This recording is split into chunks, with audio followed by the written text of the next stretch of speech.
નમસ્કાર મિત્રો, જીગરની વિદ્યા મંદિરમાં આપ સૌનું એક વખત ફરીથી હાર્દિક સ્વાગત છે।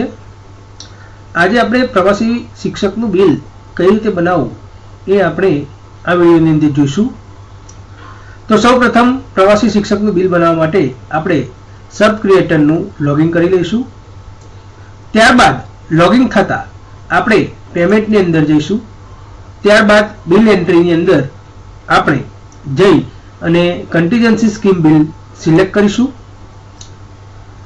કન્ટીજન્સી સ્કીમ બિલ નું પેજ ઓપન થતા આપણે ઉપરની તરફ જમણી બાજુ જે પ્લસનું નિશાન છે એડ એની અંદર બિલ બનાવવા માટે આપણે ક્લિક કરીશું।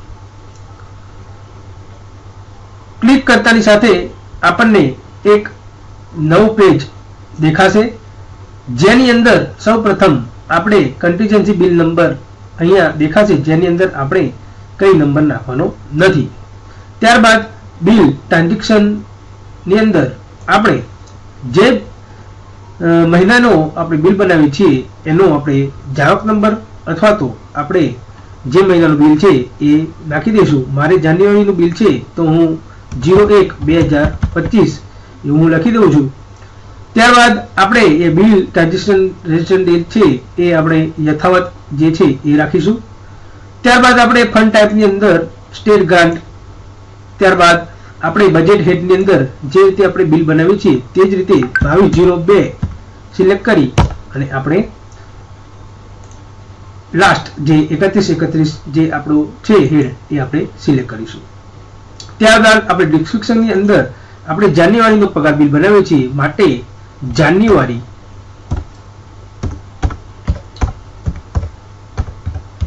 પ્રવાસી શિક્ષક બિલ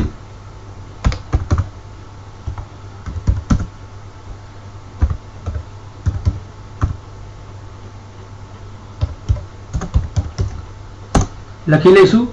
ત્યારબાદ આપણે અહીંયા કન્ટીજન્સી બિલ ફોર્મની અંદર સ્કીમ સિલેક્ટ કરીશું। આટલું કામ પત્યા બાદ આપણે બાજુની ટેબમાં આવશું। ત્યારબાદ અહીંયા ડાઉનલોડ ફાઇલ છે એ આપણે ડાઉનલોડ ફાઇલ આપણે ડાઉનલોડ કરી લઈશું। અહીંયા મેં ડાઉનલોડ મારી ફાઇલ કરેલી છે તો એ જ રીતે અહીંયા ડાઉનલોડ ફાઇલ થઈ જાય ત્યારબાદ આપણે જે ડેટા આવે છે એ ડિલીટ કરી લઈશું અને ત્યારબાદ આપણા જે પ્રવાસી શિક્ષકો છે પે સેન્ટરની અંદર એ તમામ પે સેન્ટરના શિક્ષકો પ્રવાસી શિક્ષકોના નામ અહીંયા લખી, અહીંયા બેંક નેમ લખી, આઈએફએસસી કોડ લખી અને બેંક એકાઉન્ટ નંબર લખી અને જે તે મહિનાની અંદર જે પગાર લેવાનો છે એ એમાઉન્ટ અહીંયા લખી અને સેવ કરી લઈશું। આટલું કામ થયા પછી ફરીથી આપણે પ્રેસાની અંદર આવ્યા બાદ ત્યારબાદ અહીંયા અપલોડ ફાઇલ છે એ અપલોડ ફાઇલ કર્યા બાદ આપણે જે જગ્યાએ આપણી ફાઇલ આ હોય એ જગ્યાએથી આપણે એ ફાઇલ અહીંયાથી આપણે અપલોડ કરી લઈશું।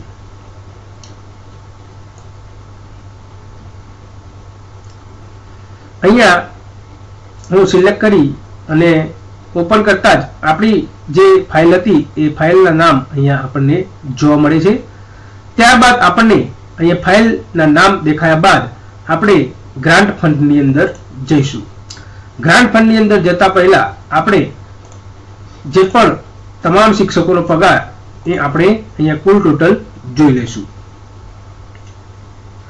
ત્યારબાદ અહીંયા 42,000 ટોટલ આપણો પગાર થાય છે તો અહીંયા ગ્રાન્ટ રજિસ્ટર નંબરની અંદર 01 આપણે જે જાવક નંબર માર્યો હતો પહેલા એ જ આપણે અહીંયા લખી દઈશું। ત્યારબાદ ગ્રાન્ટ એલોટ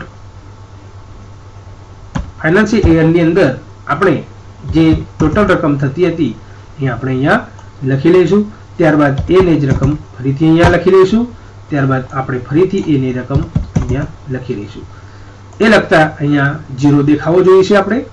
ત્યારબાદ આપણે ઓબ્જેક્ટ હેડની અંદર આવી અને એડ કરીશું। ત્યારબાદ આપણે અહીંયા જે 3-4 ટપકા દેખાય છે ત્યાં ક્લિક કરતા આપણે બજેટ હેડ 001 એ સિલેક્ટ કરીશું।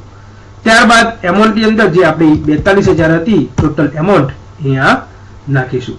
આટલું કામ પૂરું થયા બાદ ડોક્યુમેન્ટને છોડી દઈશું। ત્યારબાદ ચેકલિસ્ટને છોડી દઈશું। ત્યારબાદ આપણે અહીંયા સેવ બટન ઉપર ક્લિક કરતા આપણું અહીંયા બિલ બની જશે અને એ આપણે અહીંયા તારીખ સિલેક્ટ કરી અને સર્ચ કરતા આપણું બિલ અહીંયા જોવા મળશે. હવે જે જ રીતે આપણે પગાર બિલ પે બિલ બનાવીએ છીએ પગાર બિલનું, એ જ રીતે આપણે અહીંયા CVA સ્ટેટસ જે છે એ અહીંયાથી આપણે વ્યૂ કરી અને ત્યારબાદ આપણે એને એપ્રૂવ કરી દઈશું. તો આ રીતે આપણે CVA કરી અને આગળ ફોરવર્ડ કરશું. તો આશા રાખું છું આ વિડીયો તમને પસંદ આવ્યો હશે અને તમને જરૂરી ઉપયોગી નીવડશે. આવા જ વિડીયો સાથે ફરીથી મળશું. જય હિન્દ, જય Bharat. Subscribe my channel જીગરની Vidya Mandir અને બેલ બટન ઉપર પ્રેસ કરી અને લેટેસ્ટ અમારી ચેનલના વિડીયો મેળવો.